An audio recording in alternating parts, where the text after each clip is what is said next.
이 시간 우리에게 주신 하나님의 말씀은 에스겔 24장 1절에서 14절까지 말씀입니다. 아홉째 해 열째 달 열째 날에 여호와의 말씀이 내게 임하여 이르시되 인자야 너는 날짜 곧 오늘의 이름을 기록하라. 바벨론 왕이 오늘 예루살렘에 가까이 왔느니라. 너는 이 반역하는 족속에게 비유를 베풀어 이르기를 주 여호와께서 이같이 말씀하시기를 가마 하나를 골라 건 후에 물을 붓고 양떼에서 한 마리를 골라 각을 뜨고 그 넓적다리와 어깨 고기의 모든 좋은 덩이를 그 가운데에 모아 넣으며 고른 뼈를 가득히 담고 그 뼈를 위하여 가마 밑에 나무를 쌓아 놓고 잘 삶되 가마 속에 뼈가 무르도록 삶을지어다. 그러므로 주 여호와께서 이같이 말씀하셨느니라. 피를 흘린 성읍 녹슨 가마 곧 그 속에 녹을 없이 하지 아니한 가마여 화 있을진저 제비 뽑을 것도 없이 그 덩이를 하나하나 꺼낼지어다. 그 피가 그 가운데에 있으며 피를 땅에 쏟아 티끌이 덮이게 하지 않고 맨 바위 위에 두었도다. 내가 그 피를 맨 바위 위에 두고 덮이지 아니하게 함은 분노를 나타나여 보응하려 함이로다. 그러므로 주 여호와께서 이같이 말씀하셨느니라. 화 있을진저 피를 흘린 성읍이여 내가 또 나무 무더기를 크게 하리라. 나무를 많이 쌓고 불을 피워 그 고기를 삶아 녹이고 국물을 졸이고 그 뼈를 태우고 가마가 빈 후에는 숯불 위에 놓아 뜨겁게 하며 그 가마에 놋을 달궈서 그 속에 더러운 것을 녹게 하며 녹이 소멸되게 하라. 이 성읍이 수고함으로 스스로 피곤하나 많은 녹이 그 속에서 벗겨지지 아니하며 불에서도 없어지지 아니하는도다. 너의 더러운 것들 중에 음란이 그 하나이니라. 내가 너를 깨끗하게 하나 내가 깨끗하여지지 아니하니 내가 내게 향한 분노를 풀기 전에는 내 더러움이 다시 깨끗하여지지 아니하리라. 나 여호와가 말하였은즉 그 일이 이루어질지라. 내가 돌이키지도 아니하고 아끼지도 아니하며 뉘우치지도 아니하고 행하리니 그들이 내 모든 행위대로 너를 재판하리라. 주 여호와의 말씀이니라. 아멘. 우리는 건강하게 살기 위해 반드시 깨끗한 음식과 맑은 물을 먹어야 합니다. 아무리 건강하다 해도 오염된 물을 마시고 상한 음식을 먹는다면 곧 병에 걸리고 심하면 생명까지 잃게 됩니다.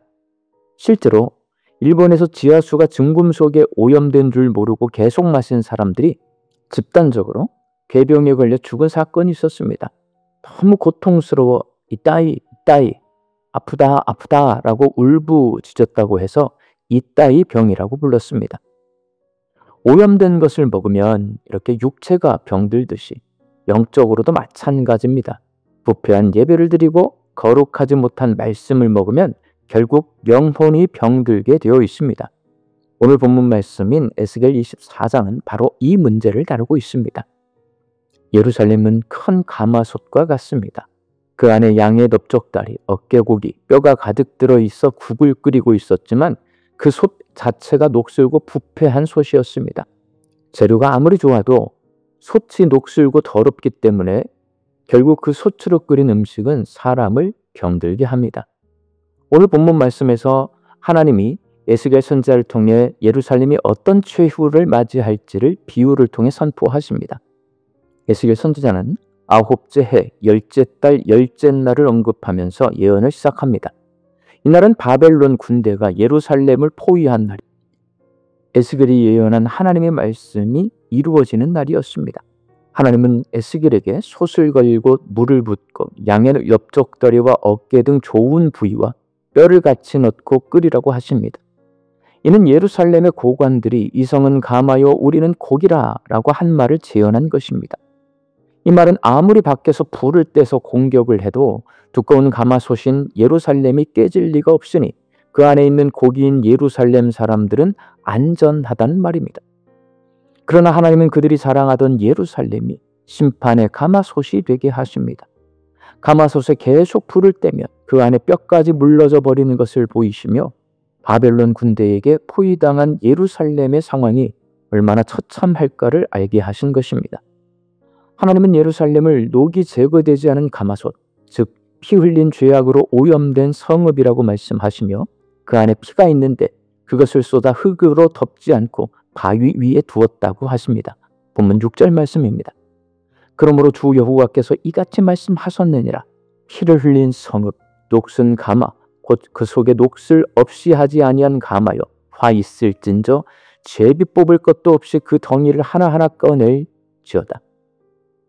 그렇다면 여기서 녹슨 가마와 같은 예루살렘은 어떤 예루살렘을 말하고 있는 걸까요?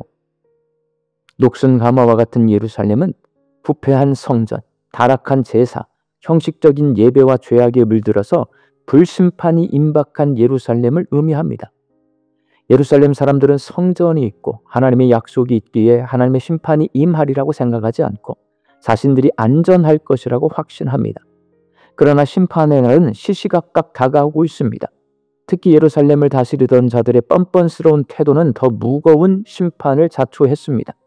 하나님은 가마솥 안에 있는 고기를 녹이고 국물을 졸이고 뼈를 태울 때까지, 아예 그 가마솥이 다 녹아버릴 때까지 불을 피우라고 하시는데, 이는 많은 숫자의 바벨론 군대가 쳐들어올 것임을 예언하는 말씀입니다. 물론 예루살렘 사람들이 바벨론의 공격을 막기 위해 수고하겠지만 아무 소용이 없는 것이 그 안에 있는 즉 죄가 사라지지 않았기 때문입니다. 죄가 없어지기 전까지는 하나님의 심판이 끝나지 않습니다. 그런데 그 가운데 우상 숭배와 같은 음란의 죄악이 씻겨나가지 않았습니다. 이는 끝까지 회개하지 않고 죄를 부인하고 있다는 뜻으로 이런 자들에게는 완전히 부수고 새롭게 시작하는 방법밖에 없습니다. 이에 하나님께서는 이 심판이 반드시 시행될 것이라고 말씀하십니다. 바벨론 군대는 후퇴하지 않을 것이며 성벽과 왕궁과 성전이 모두 파괴될 것입니다. 사람들은 하나님의 심판이 계속 미뤄지리라 기대하겠지만 심판은 하나님의 때에 반드시 실행됩니다. 하나님의 심판을 피하는 방법은 철저한 회개뿐입니다. 예루살렘의 지도자들은 회개하라는 선지자들의 계속된 외침을 들어왔습니다. 그러나 예루살렘 성벽, 애굽의 군대, 외교적 책략을 의지하려 했고 뿌리 깊게 박혀있는 우상 숭배의 죄를 버리지 않았습니다. 사랑하는 광주 양림교회 성도 여러분, 예루살렘은 스스로를 안전하다고 여겼습니다. 성전이 있고 제사가 있고 하나님의 약속이 있으니 그들은 결코 무너지지 않을 것이라 착각했습니다. 그러나 하나님은 부패한 예배, 씻지 않은 죄, 회개하지 않은 완악함 때문에 결국 예루살렘의 심판을 내리셨습니다. 우리도 예루살렘처럼 나는 교회에 다니니까 안전하다, 예배를 드리고 있으니까 괜찮다라고 생각하지는 않습니까? 하지만 마음속 깊이 죄를 숨겨두고 회개하지 않는다면 우리 역시 녹슨 가마솥과 같습니다. 겉으로는 멀쩡해 보여도 속이 썩어 있으면 하나님의 은혜를 담을 수 없습니다. 혹시 내 마음은 녹슨 가마솥과 같지는 않은지 돌아보아야 합니다. 솥에 붙어있는 녹을 수세미로 박박 긁어내듯이 하나님의 말씀 앞에서 모든 죄를 자백하고 정결케 해야 합니다. 우리 광주 양림교회 성도들이 다른 것 의지하는 죄를 회개하고 오직 하나님만을 의지하는 믿음으로 세상의 유혹을 물리치고 하나님과의 약속을 지켜나가는 거룩한 성도들이 되시기를 예수님의 이름으로 축원합니다. 함께 기도하겠습니다. 내 안에 숨겨놓은 모든 죄를 회개하고 오직 하나님 한 분만을 의지하며 하나님을 주인으로 섬기며 살게 하여 주시옵소서. 그 믿음으로 세상을 이기며 살아가는 저희들이 되게 하여 주옵소서. 말씀 듣고 세상을 향해 나아갑니다. 내일은 거룩한 주일입니다. 준비된 예배를 하나님 앞에 올려드릴 때 그 예배 시간에 우리의 예배를 기뻐 받아주시는 하나님을 만나 우리의 삶이 회복되고 우리의 신앙이 다시 한번 회복되게 하여 주옵소서. 사랑하는 내 가족과 자녀들에게 동일한 믿음을 주셔서 영과 진리로 하나님을 예배하게 하여 주시옵시고 육신의 연약해서 낫기를 간구하는 환우들에게 예수 그리스도의 능력으로 치유함을 허락하여 주옵소서. 오랜 시간 침상에 누워 계신 장기 환우들과 어르신들이 천국 소망 붙들고 오늘 이 하루를 살게 하여 주옵시며 애쓰고 힘써서 돌보는 가족들 위해 새 힘을 더하여 주옵소서. 예수님의 이름으로 기도하옵나이다. 아멘.